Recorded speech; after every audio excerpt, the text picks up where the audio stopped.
ಸ್ನೇಹಿತರೆ, ಒಂದರ ಬೆನ್ನಲ್ಲೇ ಮತ್ತೊಂದು ಅನ್ನೋ ಹಾಗೆ ಡಬಲ್ ಶಾಕ್ ಕೊಟ್ಟಿದೆ ರಾಜ್ಯ ಸರ್ಕಾರ. 8 ಲಕ್ಷ ಬಿಪಿಎಲ್ ಕಾರ್ಡ್ಗಳು ಬಂದ್ ಆಗ್ಲಿವೆ. ಗೃಹಲಕ್ಷ್ಮಿ ಯೋಜನೆ ಮೂಲಕ ಹಣ ಪಡಿತಾ ಇದ್ದ ಫಲಾನುಭವಿಗಳ ಪೈಕಿ 2 ಲಕ್ಷ ಫಲಾನುಭವಿಗಳ ಖಾತೆಗೆ ಇನ್ಮುಂದೆ ಹಣ ಬರೋದಿಲ್ಲ.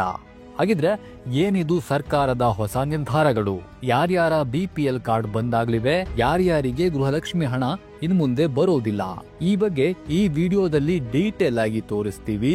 ವಿಡಿಯೋವನ್ನ ಎಲ್ಲೂ ಕೂಡ ಸ್ಕಿಪ್ ಮಾಡದೆ ಕಡೆ ತನಕ ನೋಡಿ. ಹಾಗೇನೆ ನೀವಿನ್ನೂ ನಮ್ಮ ಮೈಂಡ್ ಲೆಡ್ಜರ್ ಇನ್ಫೋ ಯೂಟ್ಯೂಬ್ ಚಾನಲ್ಗೆ ಸಬ್ಸ್ಕ್ರೈಬ್ ಆಗಿಲ್ಲ ಅಂದ್ರೆ ಈ ಕೂಡಲೇ ಸಬ್ಸ್ಕ್ರೈಬ್ ಆಗೋದನ್ನ ಯಾವುದೇ ಕಾರಣಕ್ಕೂ ಮರಿಬೇಡಿ.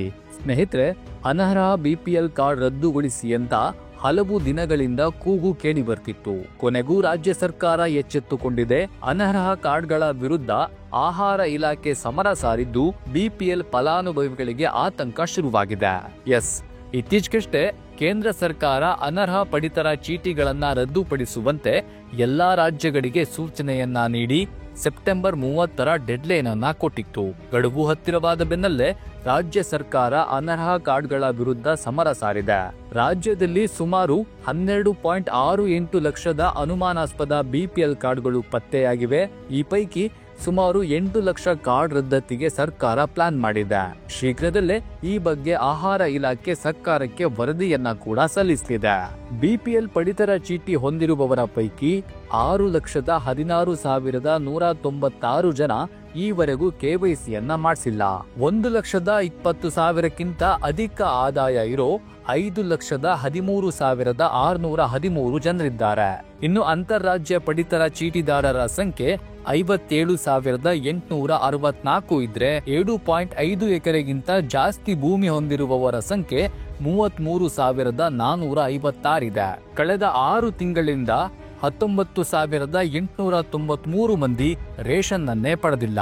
19,690 ಜನ ಕಂಪನಿ ಮ್ಯಾನೇಜರ್ ಆಗಿದ್ದಾರೆ. 2,684 ಮಂದಿ 50 ಲಕ್ಷ ರೂಪಾಯಿ ವಹಿವಾಟನ್ನ ಮೀರಿದವರಾಗಿದ್ದಾರೆ. ಮೃತರ ಹೆಸರಲ್ಲಿ 1,446 ಬಿಪಿಎಲ್ ಕಾರ್ಡ್ಗಳಿದ್ದು ಈ ಎಲ್ಲಾ ಕಾರ್ಡ್ಗಳು ರದ್ದಾಗೋ ಸಾಧ್ಯತೆ ಬಹುತೇಕ ಹೆಚ್ಚಿದೆ. ಇನ್ನು ಕಾರ್ಡ್ ಪರಿಷ್ಕರಣಾ ಕ್ರಮವನ್ನ ಸರ್ಕಾರ ಸಮರ್ಥಿಸಿಕೊಂಡಿದೆ. ನಾವು ಬಿಪಿಎಲ್ ಕಾರ್ಡ್ಗಳನ್ನ ರದ್ದು ಮಾಡ್ತಿಲ್ಲ, ಆದ್ರೆ ಪರಿಷ್ಕರಣೆ ಮಾಡ್ತಿದ್ದೇವೆ.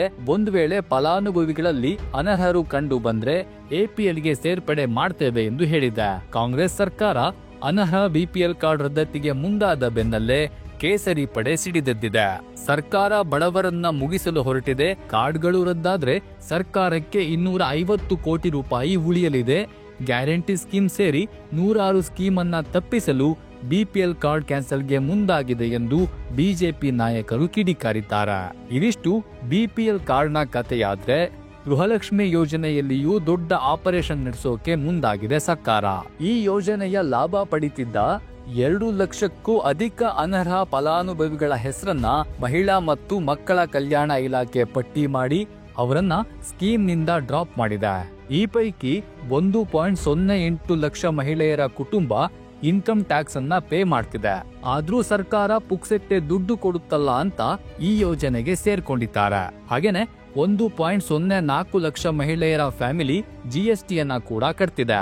ಕುಟುಂಬ ಆಪ್ ನಲ್ಲಿ ಮಹಿಳೆಯರು ಅಪ್ಡೇಟ್ ಮಾಡಿರುವ ಡೇಟಾವನ್ನ ಆಧರಿಸಿ ಇಲಾಖೆಯು ಈ ಕ್ರಮವನ್ನ ಕೈಗೊಂಡಿದೆ ಎನ್ನುವಂತಹ ಮಾಹಿತಿಗಳು ಬರ್ತಿವೆ. ಇದರ ಪರಿಣಾಮ ಸರ್ಕಾರದಿಂದ ಬಿಟ್ಟಿ ದುಡ್ಡು ಸಿಗುತ್ತೆ ಅಂತ ಹೇಳಿ ಯೋಜನೆಯ ಫಲಾನುಭವಿಗಳಿದ್ದ ಸ್ಥಿತಿವಂತರು ಸ್ಕೀಮ್ನಿಂದ ಹೊರಗುಳಿಯಲಿದ್ದಾರೆ.